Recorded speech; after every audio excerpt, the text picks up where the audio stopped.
Maggie, thank you so much for coming on to She Leads today. I am so excited to have you on the show and just to learn from you, hear your story. So thank you so much for coming. Thank you so much for having me. I'm so excited to be a part of this, and I'm ready to get into it. Yeah, me too. So, okay, before we get started, I'm going to read off an intro just because you have such an incredible intro that I don't want to mess it up. So, anyway, Maggie, Thank you. You are known to many as a connector from Queens, New York, who has built her brand as a sports and entertainment sponsorship and partnership maven, now CEO and soccer agent at Trinity 3 Agency. After spending a half a decade successfully navigating deals for sports, entertainment, and tech companies, your notable success include working with talent in companies such as 50 Cent, Nas, Kylian Mbappe, which is crazy coming from a soccer player, Margaret Purse, the late Nipsey Hussle, Universal Music Group, Madison Square Garden, Coca-Cola, and the 2018 FIFA Men's World Cup, 2019 FIFA Women's World Cup, to name a few.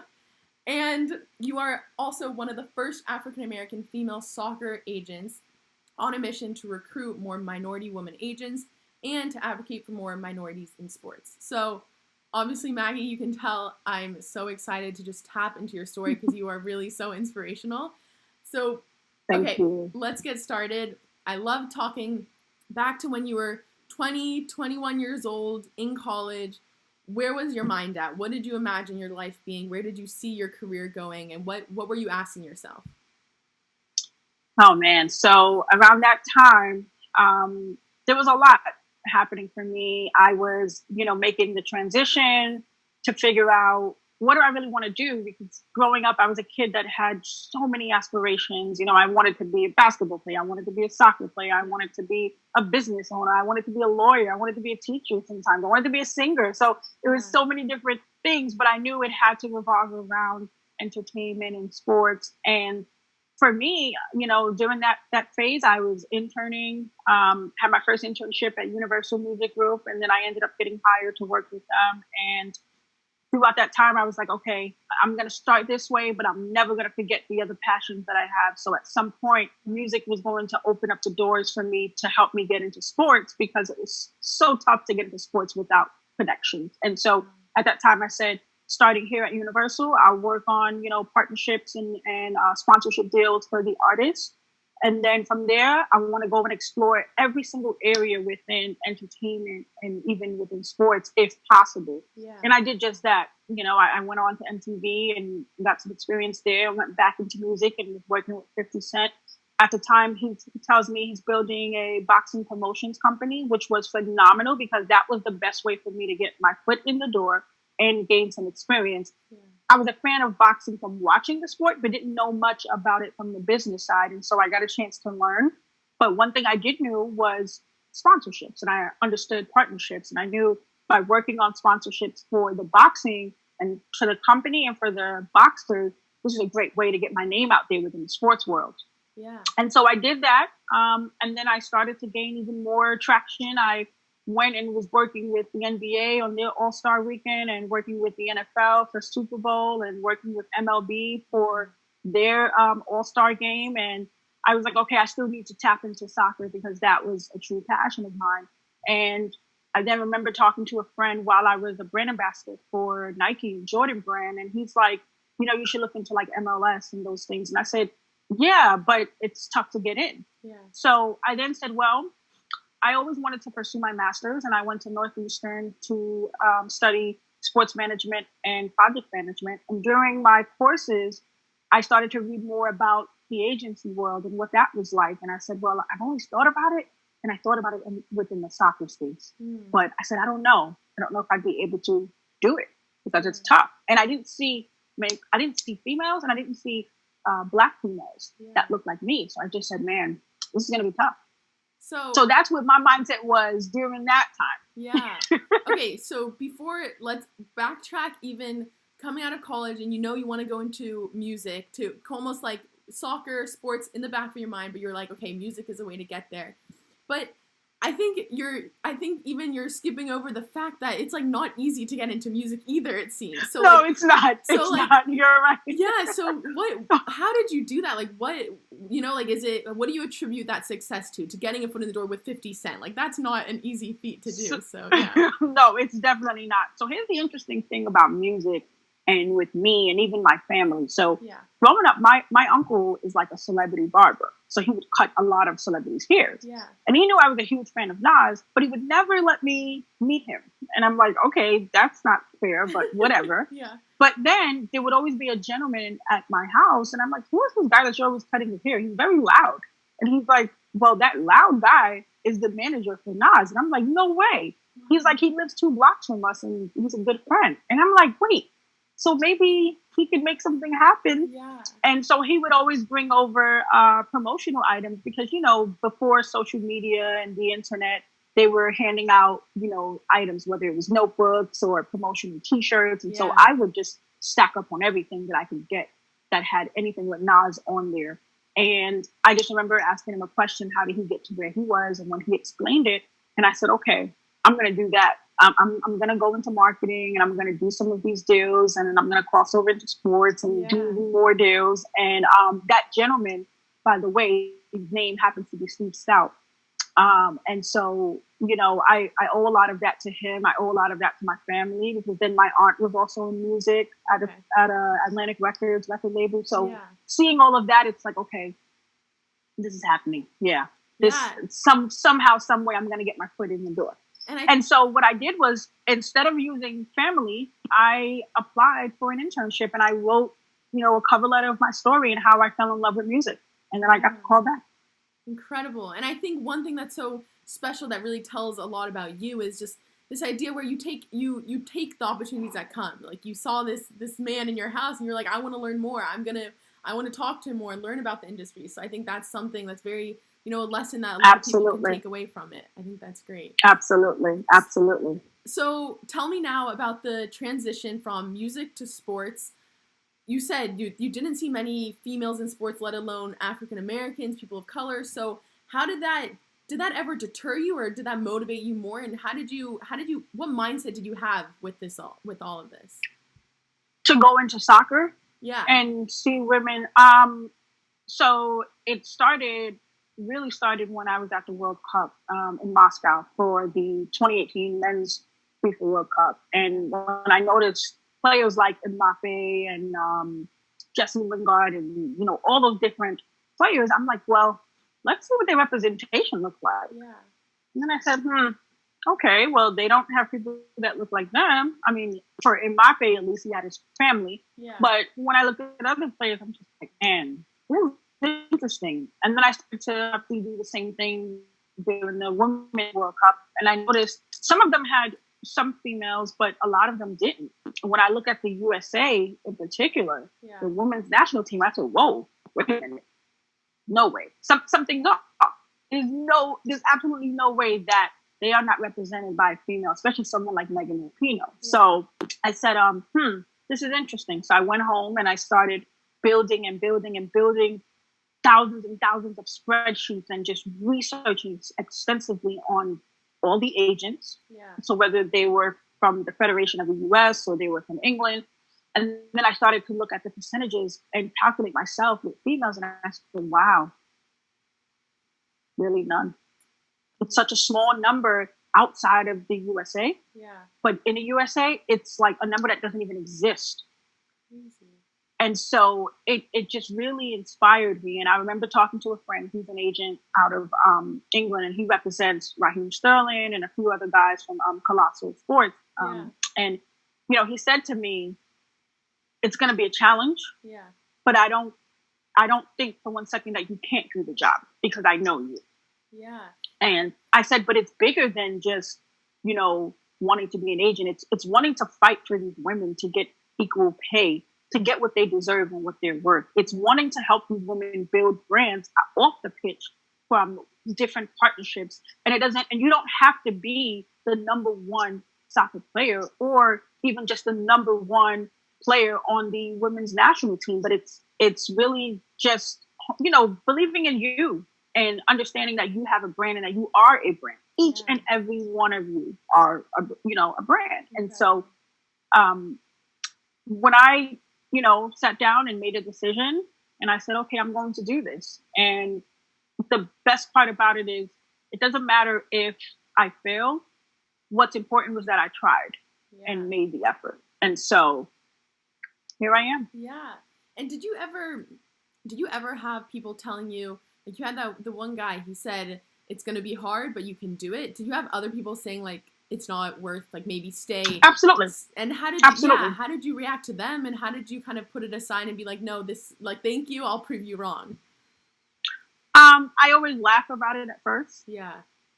And then I just tell them, talk to you soon. Okay. And usually talking to you soon means I'll send them an article of some of my work.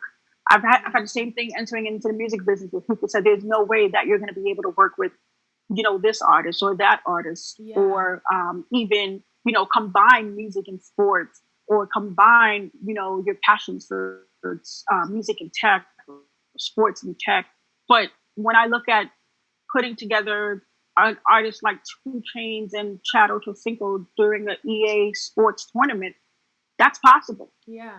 Or if I look at taking someone like Margaret Midge Purse from Sky Blue FC, and she's working on a huge campaign for COVID-19 with Boss Water, that's possible.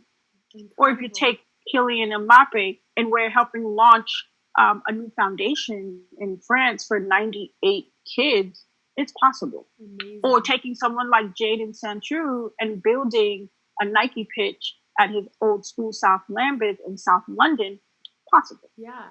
And so when they tell me that, I just laugh. Yeah. And Maggie, do you ever, it's because I see this like resiliency and this perseverance, and it's applicable in many fields, especially like I have a lot of entrepreneurs on this show, and hearing from investors no countless times, and really like staying strong and staying true to what you're building and realizing it's bigger than yourself. Like you are trying to change the industry and really get more women, more people of color, more minorities. So what advice do you have for people who, to get through that hump and to get over that hump and realize, okay, I can still get through this. I'm, the odds are against me perhaps, but this is something that I need to do, and really staying mentally strong. How do you stay mentally strong? Throughout the success, there's always been a lot of setbacks. Yeah. I've always dealt with obstacles and always have overcome those obstacles. One of the things I always tell people that many people don't know about me is that I've been fighting since I came out of my mother's womb. And people are like, oh yeah, sure. And I'm like, no, you don't understand. Yeah. Like, I was born 5.5 months. My mother was 5.5 months pregnant when she gave birth to me. I weighed 1 pound, 5 ounces. Oh my goodness. When you're a premature baby that's born 4.5 months early, usually you're not even a fully developed like fetus, right? And the doctors didn't know whether I would make it. And to know that I overcame that obstacle to survive and survive as a healthy, child at the time, my grandparents always reminded me, you're here, you have a purpose. And it took me a while to find that purpose. But on this journey, I've found the purpose. And it's to make a difference. It's to share my story. It's to, continue to fight the good fight, to say, okay, obstacle that's thrown my way, I can handle that. Amazing. I can handle that and then some. And, I love to use the analogy of the glass ceiling, right? How they say, as women, we're breaking the glass ceiling. For me, I'm constantly crashing through glass ceilings. Yeah. Constantly crashing through the ceiling, breaking down doors. If you tell me no just means, okay, that's a maybe. I love it. It means so much. It means maybe, and eventually it'll turn into on, which means if it's on, that means yes. So I love it. It reminds me, I did an episode with Sylvia Acevedo, the CEO of Girl Scouts. Yes, that was a good one. I love that 3 one. no's, like she only accepts 3 no's before she walks away. Like the first no, she's like, that's fine. I have 2 more chances to get to yes. Yeah. So it's like that mentality is so strong, and I absolutely love it. So take me now being a soccer agent and a sports agent. I'm not familiar with this industry honestly, and I want to take me into this world. So like first, what's a day-to-day look like for you? A day-to-day is hectic. Yeah. Because so not only am I running, Trinity 3 agency, but I'm also an agent. I'm also a marketer. So it's busy. Yeah. A day to day is obviously spending about 2 hours checking emails, and then obviously taking those time to respond to those emails, talking with my team. It's a very boutique, small team, and because we have services that we provide, and we have clients that are based in like Spain, we have some clients in London, and of course we have in America within the different states like Los Angeles, New York, Atlanta, Charlotte. So Yeah. it boils down to, okay, who's going to take what, who's going to deal with what. And then also the clients varies because it's not just on the representation side where we're handling contract negotiations, but it's also maybe just marketing deals or public relations, PR. Yeah. Is this person scheduled for an interview? Are they not scheduled for an interview? And we're also dealing with music. So we're dealing with entertainers. We're dealing with record labels. We're dealing with brands like Microsoft, Voss Water. So it's figuring out, okay, what campaign are we working on today? We also have an events, experiential events division where we produce events and we produce activations. So are we producing 10 activations this month or 5 activations this month?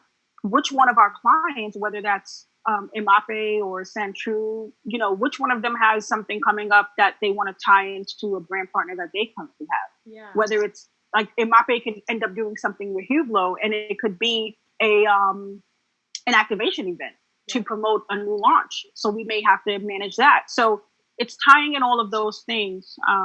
And then, of course, for me, it's a lot more because I'm the only agent right now within the agency. So having to spend time on the contract negotiations for my guys. I don't represent any women soccer players. I'm looking. I definitely would love to. Yeah. If anything, because that's really where, my passion really lies for the women, because we can relate to each other. We're fighting for the same thing. Exactly. So, obviously doing that. And then also too, part of being an agent, you are like any and everything. You're handling your players, day-to-day management schedules. Okay, once their contract negotiations is settled or whether there's a renewal, that's fine. And then you're dealing with all the other stuff outside. Yeah. Because then you also have to kind of be a scout too. Exactly. You have to be a scout. We got to look for certain talent, and you got to say, okay, I like this talent or I like this player. So I'm constantly on the go. Yeah. And then because I deal with clients in the US and in Europe, so the time zones is different too. And it's interesting though. I wouldn't change it for the world. I love it. Incredible. And so obviously as a former soccer player at Stanford, it's very common for, female soccer players in college to continue to play pro. And in this time it's a scary time because you're thinking of going pro, you need to find an agent, it's stressful. So I want to know almost from the agent perspective, and then we'll switch to the soccer player perspective. But from the agent, what are you looking for in what questions are you asking when you see a potential soccer player to represent, and what are you asking them? What are you considering in your mind, and how do you know it's going to be a right fit? Absolutely, great question. So from the college side, what I love is most of the players I already know. I have an idea who you are, what year you're in school. So usually I like to work with the college players, or I should say wanting to work with the college players who are seniors making that transition. I am extremely big on education. And so I want any college player that I'm working with to have a degree. If you are maybe in your junior year, and okay, Maggie, I want to go pro now, then I'm going to sit down with you and your family, and we're going to come to an agreement to say, okay, promise us all that you will finish your education. Wow. And so even if that's saying, okay, let's negotiate some type of clause with one of your teams. And if let's say you're playing at Stanford, like yourself, and it's your junior year and you have one more year. Yeah. I want to be able to say, okay, well, let's make sure Carly goes to a team that is nearby where she could still obtain her classes, or depending on how many classes she needs, if she can do it online, let's do that, where at least she can finish So she can spend her rookie year as a pro, and she could also finish her degree. Yeah. And it's like a 2-for-1, because I just feel like it's so important, and it's something to fall back on. Yeah. It's something to fall back on, and it's just a second passion outside of playing the sport. So that's something I tell them firsthand on the first side. Is definitely making sure, they finish school, whether they go pro now or they wait senior year, perfect. Make sure they finish. Yeah. It's a scary time that we're in right now. And so this message I have is to all of the college soccer players, both men and women. It's a hard time, but don't let it discourage you. If you are entering your senior year and you're worried about possibly your season being, suspended or postponed, guess what? You are already a prospect or already someone that these leagues were looking at. And so don't be discouraged and feel like I'm not going to complete the goals, because you've already done it. You've already built your name. You've already built your brand from the first 1, 2, 3 years of college. And just remember that.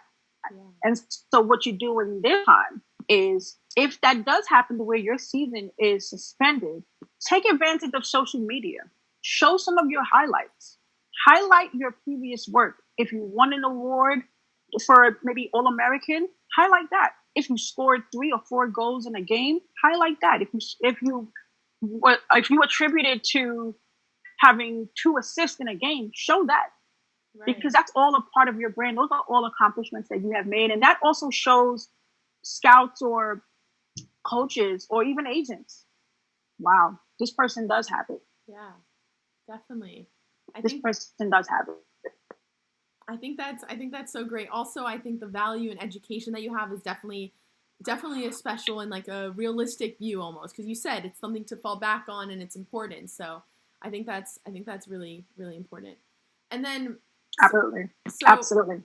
So now from the soccer player's perspective, so people who are going pro, what questions should they be asking themselves when they see a potential agent? Like, how do they ensure that the incentives are aligned, what does the agent to player relationship look like? Is it supposed to be a relationship fit, almost like an investor entrepreneur? That's kind of how I imagine it, but yeah. It's a good question. What do you think? So, from the player side, before you even talk to any agents, make a list. A list is so imperative. Make a list of the top 5 things you are looking for, the top 5 goals and what they mean to you, and what you want, not just within an agent, but what you want for your career. Okay. Compile a list of maybe 5 to 10 agents that you may have heard of, maybe from research or talking to former alums or players that you may know. Combine that and even mix it in with some new agents that you don't know. Yeah. And look at your goals and see how each agent aligns with those goals. If it's a big company, do you want an agent that represents half of the women's national team, which then means chances are they're a big, big company and they represent tons of players? Yeah. Or do you want a boutique agency to say, well, I really want them to cater to this?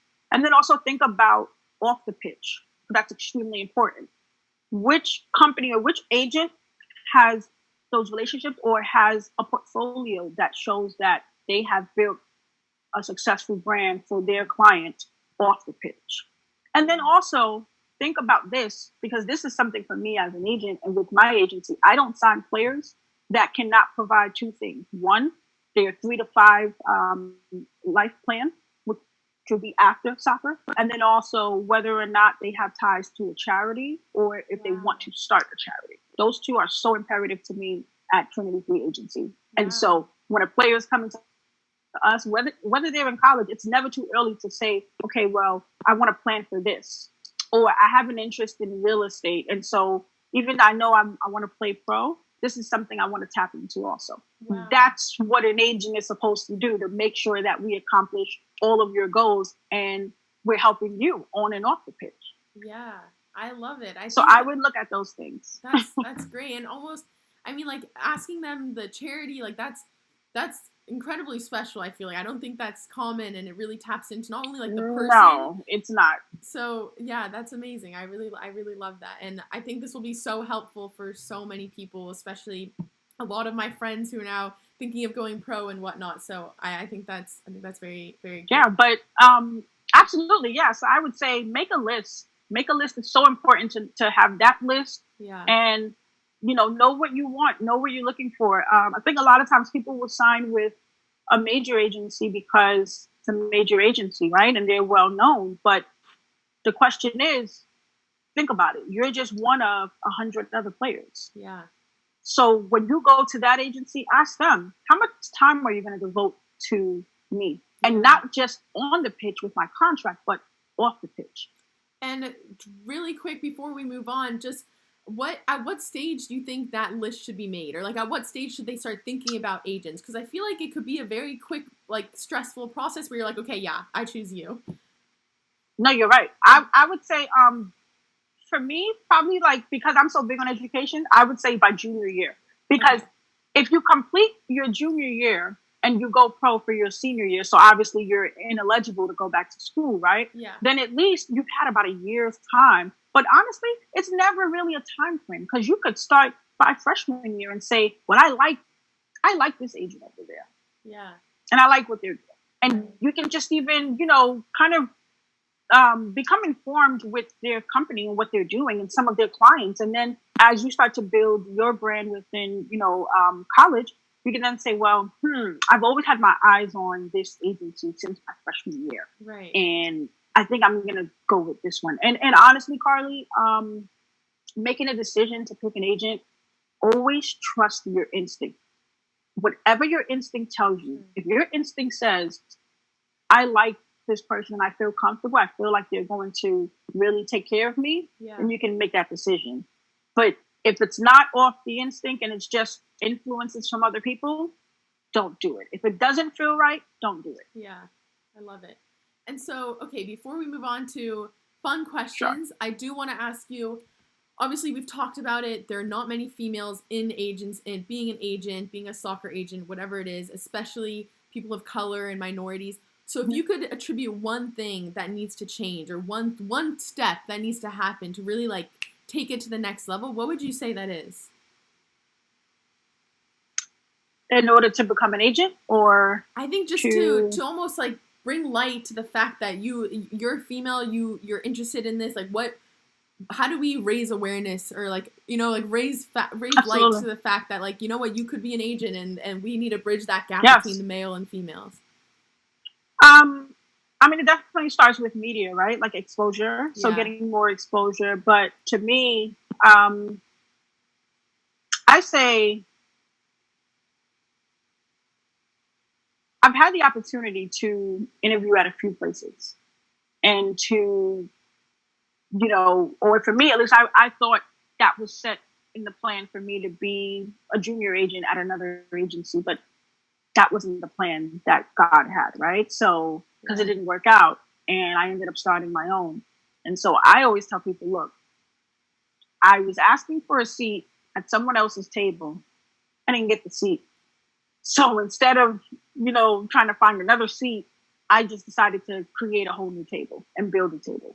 And at this table that I'm building, it's not just myself, but I'm bringing plenty of other women, plenty of other minorities, plenty of other people with me. Yes. Because it's so important that every person is able to have a seat at the table. I love that. I don't think I could have said it any better. I love that analogy and everything. Okay, Maggie, so tell me a little bit now, aside from being an agent, aside from all of your work, what's your passion? What's a passion or hobby that you have outside of work? Ooh, so outside of sports and music and just running things with Trinity 3, I listen to music a lot. I love to read. I'm a huge book lover. Love to read. Every now and then watch movies. Yeah. Travel. I love to travel as well. So those are some cool hobbies for me. Do you have a favorite book, like off the top of your head, that you just absolutely love? Absolutely. This favorite one is The Outliers. Ooh, that's by Malcolm Gladwell. Yeah, that's a really good one. I love that book. The Outliers. Can't you tell? I'm like influenced by the book. Yes. But I think it's perfect. The Outliers, definitely. Okay, great. Definitely and then one of my favorites. My last question is, what is a fun or weird talent that you have that no one else really knows about? So I'm going to go first, and I'm going to show it to you. So what I do is I throw blueberries into my mouth. All right? So here we go. Okay, we'll see how this goes. There we go.